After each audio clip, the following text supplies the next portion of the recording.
Muy bien, oremos mis hermanos. Señor, gracias te damos. A ti te ha placido, Señor, hoy darnos la vida. Estamos de pie por tu misericordia. Y también te pedimos, Señor, que sigas sosteniendo la vida de los nuestros en nuestros hogares. Gracias por los varones que estamos reunidos aquí, Señor, y te pido que nos concedas un tiempo precioso para observar en lo profundo de nuestro ser, Señor, esta realidad tan terrible acerca del pecado. Sabemos que está allí. No queremos maquillarlo, Señor, no queremos de ninguna manera opacarlo, queremos reconocerlo, queremos identificarlo, Señor, y queremos darle muerte en nosotros, por tu espíritu, por tu verdad, por tu palabra, Señor. Guíanos ahora a comprender más. Tú nos has dado la oportunidad de leer tanto sobre ese tema y te pedimos, Señor, que no se quede en lecturas, sino que se convierta en meditaciones y esto se vuelva, Señor, pensamientos centrales en nosotros que consecuentemente nos llevan a la acción, a darle muerte al pecado, Señor. Te pido, dirígenos en la comprensión de estas cosas para la mortificación del pecado en nuestro andar personal, como también en la forma en la que tratamos y lidiamos con él dentro de nuestros hogares, en la manera, Señor, en la que nos preocupamos e intencionalmente nos dedicamos, Señor, al cuidado unos de otros. Te pedimos, Señor, que nos dirijas a crecer más y más en esta unidad, en esta camaradería, en este cuidado mutuo, Señor, en esta rendición de cuentas. Hay tanto, Señor, que tratar allí. Te pido que seas tú a través de estas lecturas, estas meditaciones que también están tan cuidadosamente centradas en tu verdad, poniendo en la luz aquellas cosas que están ocultas. Y no nos dejes, Señor, vivir o continuar así, sino viviendo ante tu luz, porque tú eres la luz y en tu luz vemos la luz, Señor. Gracias por tu amor hoy. Una vez más, Señor, gracias por amarnos. Te amamos, Padre, y te bendecimos y alabamos, Señor, en Cristo Jesús. Amén. Amén. Muy bien. Vamos a leer nuestro libro, ¿sí?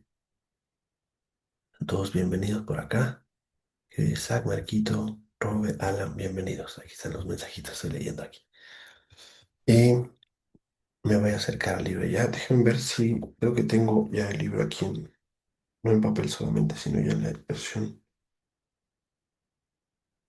la versión digital. Ujú. Espero que esta sea la correcta. Buen día, Marquito. Déjame mover allá.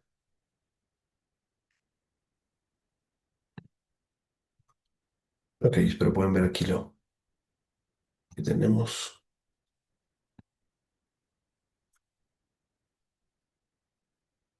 Y aquí estamos. Aunque el libro, en papel impreso, dice que el capítulo se llama La malignidad del pecado. Acá, aunque el contenido es el mismo, el título dice cáncer espiritual. Así que bueno, vamos viendo ediciones allí. Capítulo 3. Cáncer es la palabra. Esta palabra detendrá, especialmente si lo escuchas aplicado a usted o a alguien que amas. Eso me sucedió cuando a mi primera esposa le diagnosticaron linfoma no Hodgkin. Recuerdo que pensé, esto no nos puede estar pasando. Pero 17 meses después, ella se había ido. Evidentemente, es un término y una palabra que quisiéramos nunca sucediera, ¿no? Déjame revisar bien mi...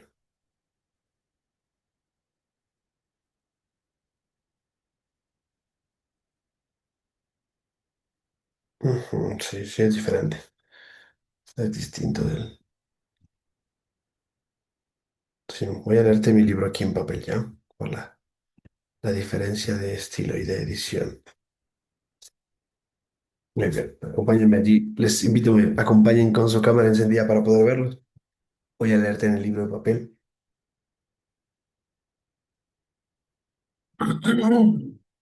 Y así podemos estar juntos por este medio. Muy bien, aprovechemos esta lectura, mis hermanos. Vamos a leer acerca de la malignidad del pecado. Dice de esta manera, cáncer. Es una palabra aterradora que provoca una sensación de desmayo y en muchas ocasiones desesperanza. Para mí el cáncer era algo que solamente sucedía a otras personas. No obstante, en el año 1987 llegó a nuestra familia. A mi esposa le diagnosticaron un linfoma que no era el de Hodgkin. Recuerdo cuál fue mi reacción. Esto no puede estar pasándonos a nosotros. Pero era un hecho y 17 meses después ella murió a consecuencias de esa terrible enfermedad debilitante y hasta humillante. Otro término para describir el cáncer es malignidad. En el ámbito médico, esa palabra describe un tumor que tiene un extraordinario potencial para crecer y que se expande evadiendo los tejidos contiguos sistemáticamente, provocando metástasis en todos los lados del cuerpo. Si se le deja sin atender, la malignidad tiene a infiltrarse y extiende por todo el cuerpo. Finalmente provoca la muerte. No nos sorprende entonces que el cáncer y la malignidad sean tan temibles. El pecado es una malignidad espiritual y moral. Si se le deja sin control, puede diseminarse por todo nuestro interior y contaminar todas nuestras áreas, las áreas de nuestra vida. Y lo que es peor, con toda seguridad provocará metástasis a partir de nosotros y se extenderá hacia los otros creyentes que nos rodean. Nadie vive en una isla espiritual o social. Nuestras actitudes, palabras, acciones y hasta nuestros pensamientos más íntimos afectan a nuestro prójimo. Pablo debe haber estado pensando en esto cuando escribió, ninguna palabra obscena salga de vuestra boca, sino la que sea buena para edificación según sea necesario, para que imparta gracia a los que oyen. Efesios 4:29. Nuestra manera de hablar de hablar acerca de otros o con ellos, destruye o edifica a los demás. Nuestras palabras pueden corromper la mente de los oyentes o puede impartirles gracia. Ese es el poder de nuestro hablar. Si decimos un chisme, podemos destruir a otra persona y corromper la mente de quien nos escucha. Si nos quejamos por las circunstancias difíciles de la vida, ponemos en duda la soberanía y bondad de Dios, y el que nos escucha se sentirá tentado a hacer lo mismo.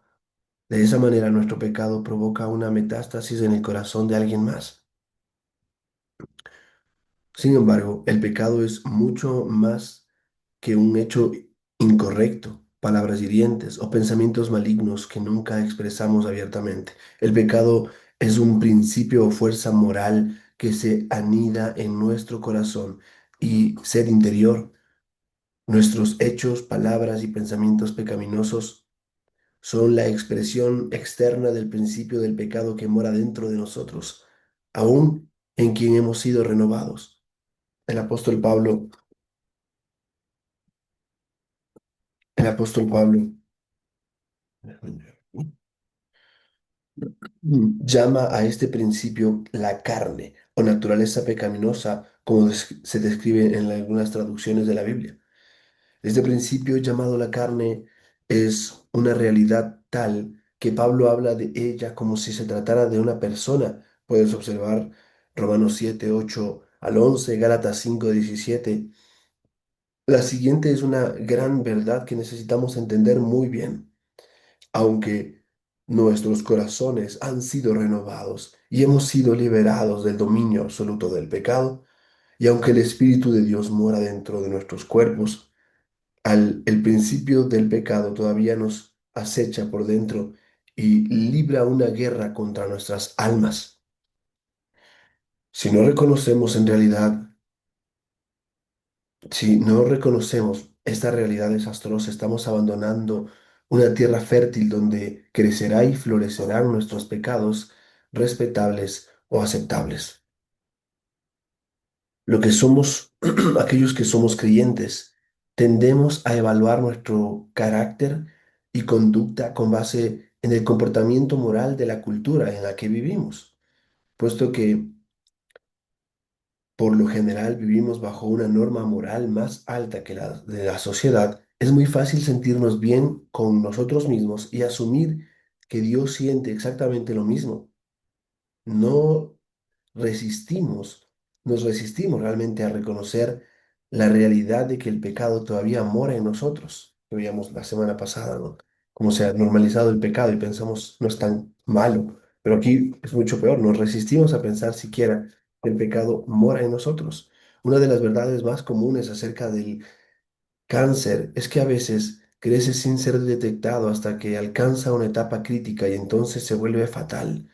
Cuando mi esposa fue a ver al doctor el 19 de junio de 1987, no se imaginaba que había un tumor maligno creciendo en su estómago. Ni siquiera los médicos más capaces que trataron el tumor pudieron detectar que ya había provocado una metástasis en su sistema linfático. La palabra engañoso es un término del ámbito oral, pero se puede usar para describir la manera en que se comporta el cáncer. De momento parece que se le ha tratado de manera exitosa, pero aparece inesperadamente en otro lugar del cuerpo.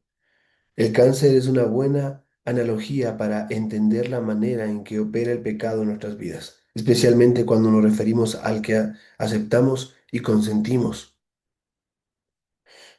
En el prefacio mencioné otro término que lo describe bien. Dije que es sutil, sutil. Esta palabra tiene una amplia variedad de significados, algunos positivos, como cuando decimos las sutiles sombras azules de una pintura, pero por lo general tiene una connotación fuerte y negativa que significa engañoso, astuto, insidioso o traicionero. Ese es el sentido que quiero dar a la palabra cuando utilizo la expresión pecado sutil. El pecado acepta, el pecado aceptable es sutil en el sentido de que nos engaña al pensar que no es tan malo o haciéndonos creer que no es pecado. O lo que es peor, ni siquiera nos detenemos a pensar en él. Si algunos de nuestros pecados refinados son tan sutiles que los cometemos sin siquiera pensar en ellos, ni antes ni después de cometerlos. Por lo general, vivimos en una negación constante de nuestros pecados aceptables. Los creyentes de la actualidad hemos recibido la influencia de la filosofía de nuestros tiempos que dice, siéntete bien contigo mismo. Eso es pragmatismo. En contraste con los creyentes de la era de los puritanos del siglo XVII, tenían una perspectiva muy diferente de sí mismos. En mi biblioteca tengo 4 libros de aquella época que tratan el tema del pecado. Los siguientes son los títulos: Lo pecaminoso del pecado, El engaño del pecado, Anatomía de los pecados secretos, El mal de los males o la extrema pecaminosidad del pecado. Los pastores que los escribieron percibieron el pecado como lo que es, una fuerza diabólica que resiste en nuestro interior. El autor Ralph Benning, autor de Lo pecaminoso del pecado, utiliza palabras muy descriptivas en el aspecto negativo para hablar del pecado. En tan solo unas cuantas páginas dice que el pecado es vil, feo, odioso, maligno, pestilente, pernicioso, espantoso, agresivo, ponzoso, virulento, villano, abominable y mortal. Tomé unos momentos para meditar sobre la palabra que hemos mencionado y entienda todo el significado e impacto que tiene sobre nosotros. Esos términos describen los pecados escandalosos de la sociedad, pero no solo esos, también se refiere a los que toleramos en nuestras vidas. Piense en los pecados que consentimos, como impaciencia, orgullo, resentimiento, frustración y autocomiseración. ¿Le parece odioso y pernicioso? Lo son en realidad. Tan peligroso es tolerar esos pecados de nuestra vida espiritual como ignorar el cáncer que ha invadido nuestro cuerpo. El pecado aparentemente inofensivo puede llevar a otro más grave. Una mirada lujuriosa puede conducir la adicción a la pornografía y hasta el adulterio. El homicidio por lo general tiene un origen en la ira que se convierte en amargura y luego en odio y finalmente en asesinato. Es posible que a estas alturas usted se sienta tentado a arrojar este libro por la ventana. Usted no lo compró esperando recibir condenación o para sacar a la luz sus pecados sutiles. Hasta ahora parece que todo este libro es oscuro y desagradable. Usted necesita estímulo, no condenación. Si se siente así, le ruego que no dejen de leer. Ciertamente vamos a llegar a las buenas noticias más adelante, pero por ahora tenemos que seguir explorando las malas noticias. Es más, las cosas se van a poner peores cuando entendamos cuán malas son las noticias. Tendremos una mejor perspectiva para apreciar cuán buenas son las buenas noticias. Así que, ¿cómo puede empeorar las malas noticias? Hasta ahora hemos visto el pecado desde el punto de vista de cómo nos afecta. Vimos su tendencia maligna en nuestras vidas y en la de nuestro prójimo. Sin embargo, el tema más importante es cómo nuestro pecado afecta a Dios. El tema más importante es cómo nuestro pecado afecta a Dios. Alguien ha descrito al pecado como una traición cósmica. El pecado es traición cósmica. Las palabras de Sproul. Si esto parece una exageración, considere por un momento lo que significa la palabra transgresión en la Biblia, en especial allá en Levítico 16:21. Levítico 16:21. Un segundo aquí.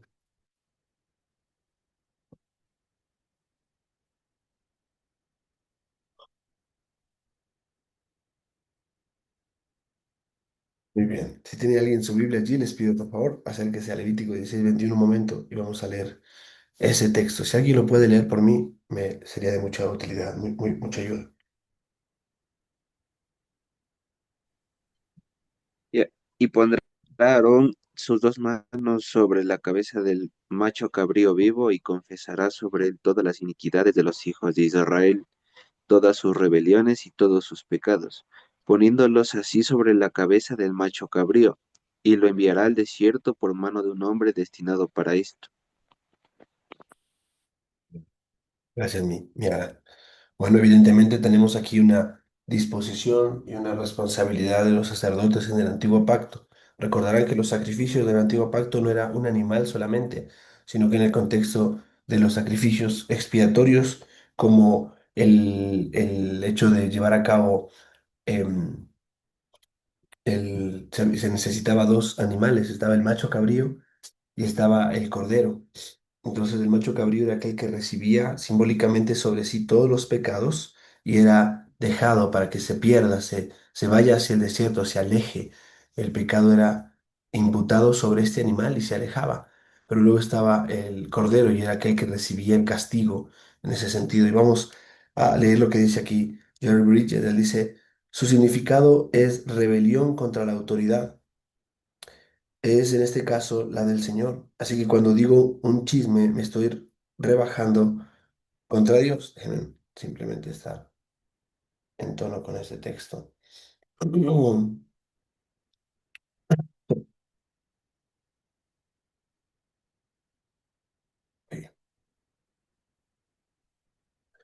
Entonces, pensando, ¿no?, en cómo se imputaba o colocaba las manos sobre ese animal y todos los pecados, dice, así que cuando digo un chisme, me estoy rebelando contra Dios. Por eso dice, todas sus rebeliones y todos sus pecados. Cuando digo un chisme me estoy rebelando contra Dios. Cuando albergo resentimiento contra alguien, en vez de perdonar en mi corazón, estoy en franca rebelión contra Él. Notan, parecería ser algo pequeño, ¿no? Un chisme o algo que de alguna manera uno dice, bueno, tengo derecho, ¿no es cierto? Resentimiento. No, no, estoy rebelándome contra el Dios del cielo. En Isaías 6:1 al 8, el profeta tuvo una visión acerca de Dios en su grandiosa majestad. Recordarán ese texto maravilloso. Escuchó a los 7 ángeles que decían, Santo, Santo, Santo es el Señor de los ejércitos, toda la tierra está llena de su gloria, allá en el verso 3. Cualquier judío entendería que la triple repetición de la palabra santo tiene como propósito comunicar el más alto grado posible de santidad. En otras palabras, se dice que Dios es infinitamente santo. Pero ¿qué significa que Él es eternamente santo? Sin duda, se refiere a su pureza moral absoluta, pero va mucho más allá. Cuando se usa para describir a Dios, el término santo habla de su majestad infinita y trascendente, describe su soberanía para reinar sobre toda la creación. Por lo tanto, cuando pecamos, es decir, cuando violamos la ley divina en cualquier forma, ya sea que la consideremos leve o no, nos rebelamos contra su soberana autoridad y su trascendente majestad. Para decirlo en pocas palabras, nuestro pecado es un atentado contra el reino majestuoso y soberano de Dios. Se trata, en efecto, de una traición cósmica. Sigamos hablando de las malas noticias.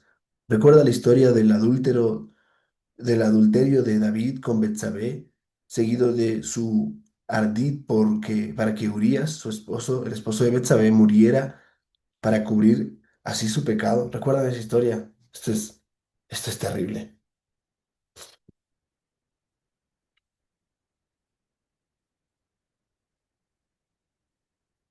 Dios no se agradó de ello, por llamarlo de alguna manera, y envió al profeta Natán a confrontar a David por su transgresión.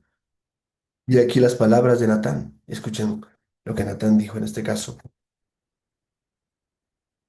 ¿Por qué, pues, menospreciaste la palabra del Señor e hiciste lo malo ante tus ojos? ¿Has matado a espada a Urías el Eteo? ¿Has tomado a su mujer por mujer tuya? Y a él lo has matado con la espada de los hijos de Amón. Ahora pues, ¿por qué me has menospreciado? ¿Por qué me has menospreciado? Y has tomado la mujer de Urías el Eteo para que sea tu mujer. Jamás se apartará la espada de tu casa. Segunda de Samuel 12, 9 al 10 con énfasis, agregado en menospreciaste la palabra del Señor y por qué me has menospreciado. Observa el uso de la palabra menospreciar en el verso 9 y 10. En la primera, David menospreció la palabra, o sea, la ley de Dios. En el segundo, Dios está hablando a través de Natán y dice, me has menospreciado. Podemos ver entonces que el pecado es menosprecio de la ley divina, pero también entendemos que menospreciar la ley de Dios significa despreciarlo a Él. Es más fácil juzgar el pecado de David como muy grave y así evitar aplicar la enseñanza de Natán a nuestra vida. Pero como ya hemos visto, todo pecado grande o pequeño ante nuestros ojos se comete contra Dios. Por tanto, cuando nos permitimos cometer cualquiera de los así llamados pecados aceptables, no solamente damos evidencia de rechazar la ley divina, sino que al mismo tiempo menospreciamos al Señor. Piense en esto la próxima vez que caiga en la tentación de criticar a alguien o cuando diga palabras poco amables acerca de cualquiera. ¿Puede ver ahora por qué dije que la descripción de lo que significa el pecado iba a empeorar? Se pone peor, ¿verdad? Y todavía no terminamos. Aún hay más malas noticias, como diría el vendedor del producto. Y como si fuera poco, hay más malas noticias. Como cuando los doctores comienzan a dar un diagnóstico y describirlo. Y en medio de todas estas cosas, las cosas se ponen peor. Mire, los exámenes nos dieron esto, esto y aquello y todavía hay más. Se alojó tal cosa en tal parte, hay un cúmulo de bacterias en tal lugar y el cáncer se está regando.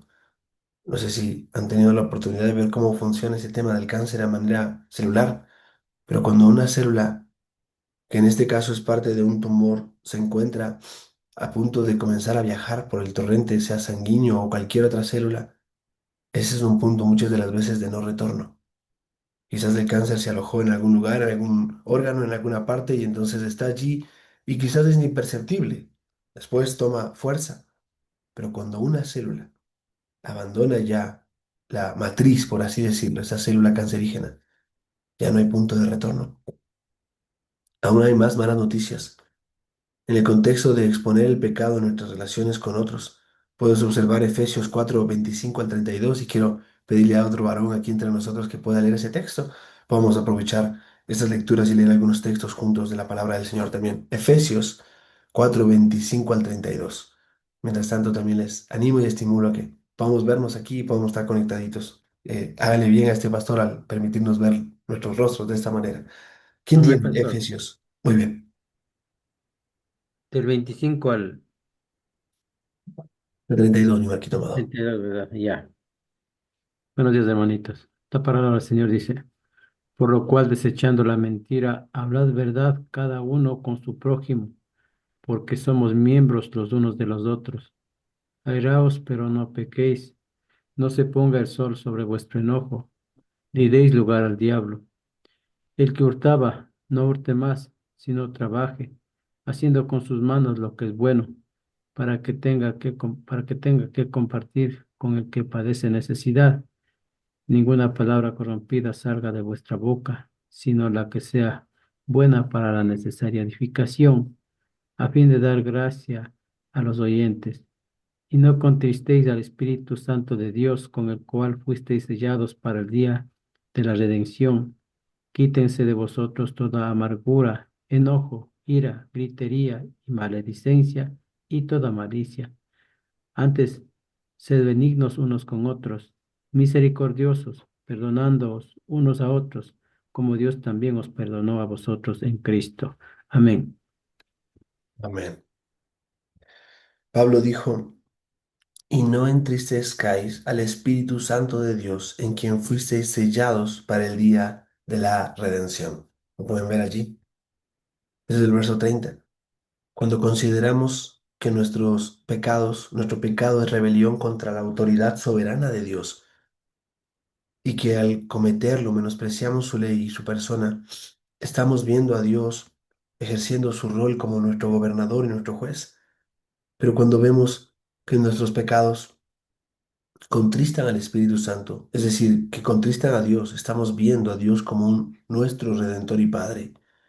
Nuestro pecado le duele a nuestro Padre Celestial, ya sea que hayamos sido ásperos con alguien o que no hayamos perdonado al que nos ofendió.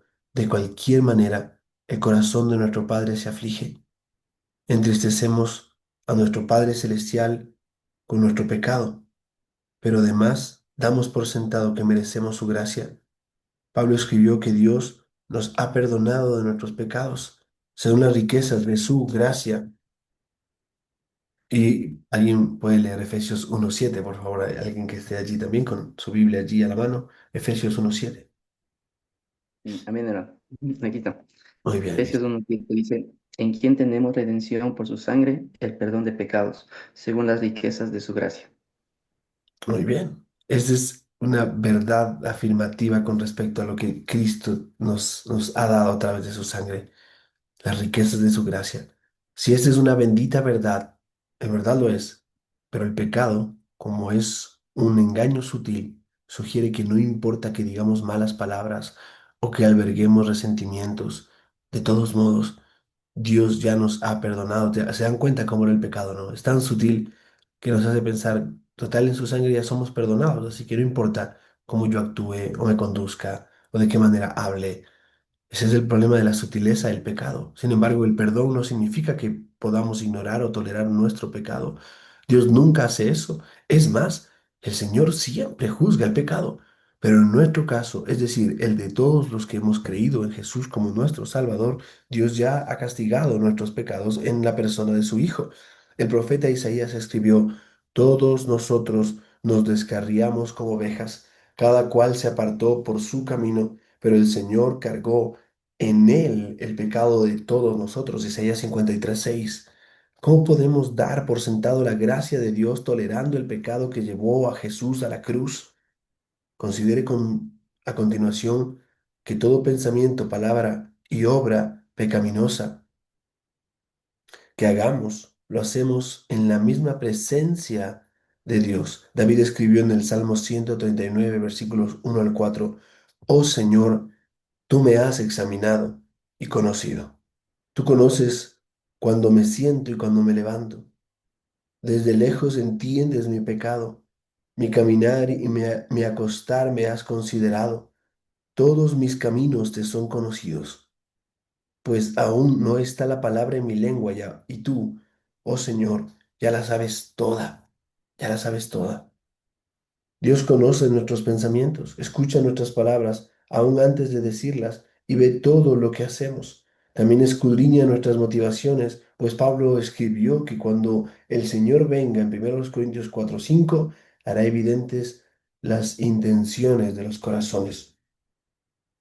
Esto significa que toda nuestra rebelión, el menosprecio de Dios y su ley, la tristeza que provocamos al Espíritu Santo, la presunción de su gracia y todos nuestros pecados se llevan a cabo ante la presencia de Dios. Se llevan a cabo ante la presencia de Dios. Es como si cometiéramos nuestros pecados ante Él mientras Él observa desde su trono real. Hice mención al libro del puritano Ralph Benning llamado Lo pecaminoso del pecado.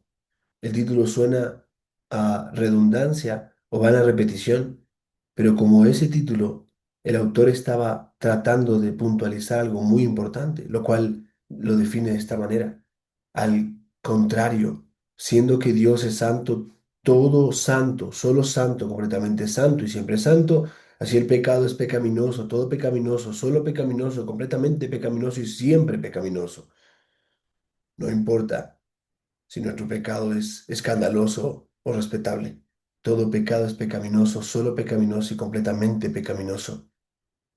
Aunque sea grande o pequeño delante de nuestros ojos, es grave ante Dios.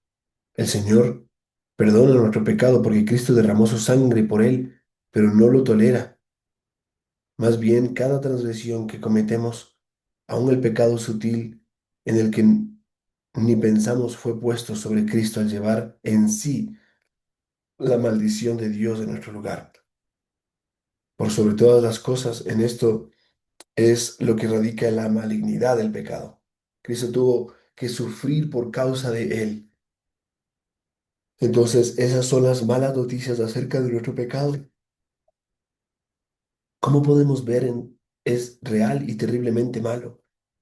¿Cómo responde usted a ellas? ¿Las va a desviar hacia otra gente a quien usted considera pecadora? ¿Desearía que alguien más leyera este capítulo? ¿O esta visión de su pecado le motiva a ponerse de rodillas delante de Dios, arrepentido y contrario por los pecados, contrito por el pecado que ha tolerado en su vida? Si esto último es correcto, entonces está listo para recibir las buenas noticias, es decir, las que son real y maravillosamente buenas. Muy bien, hasta aquí es nuestra lectura del libro Pecados Respetables. Hemos leído el capítulo 3. El capítulo 4 es el remedio para el pecado, donde estaremos dedicando tiempo nuestra próxima semana, mis amados varones. Quizás estemos allí y veamos otro más. Recuerden que la lista o el índice, espero compartirles una fotito de cómo funciona el índice, está estructurado de esta manera. Tiene el hecho de que somos el hecho de santos y comunes y corrientes, ya vimos eso, vimos la desaparición del pecado. En este mundo parecería que el pecado ha desaparecido, que ya no hay problema con él, ¿verdad? Que es común. Y en el capítulo 3 hemos visto la malignidad del pecado. Y ahora estaremos viendo próximamente, la próxima semana, el remedio para el pecado, ¿no? Así que a partir de allí estaremos viendo algunos capítulos antes de acercarnos ya al capítulo que comienza con la lista de aquellos pecados que de alguna manera tenemos la tendencia a respetar y pensar que son comunes. Y está bien que suceda así, ¿verdad? Pero no está bien. Así que vamos a ir creciendo en este entendimiento y anhelo que estemos aprovechando de la mejor manera estas lecturas, amados hombres. Cuéntame un poquito qué les ha parecido, cómo impacta esto tu entendimiento acerca del pecado. ¿Cuáles son aquellas cosas que te ha marcado esta lectura, ¿no? O en este capítulo?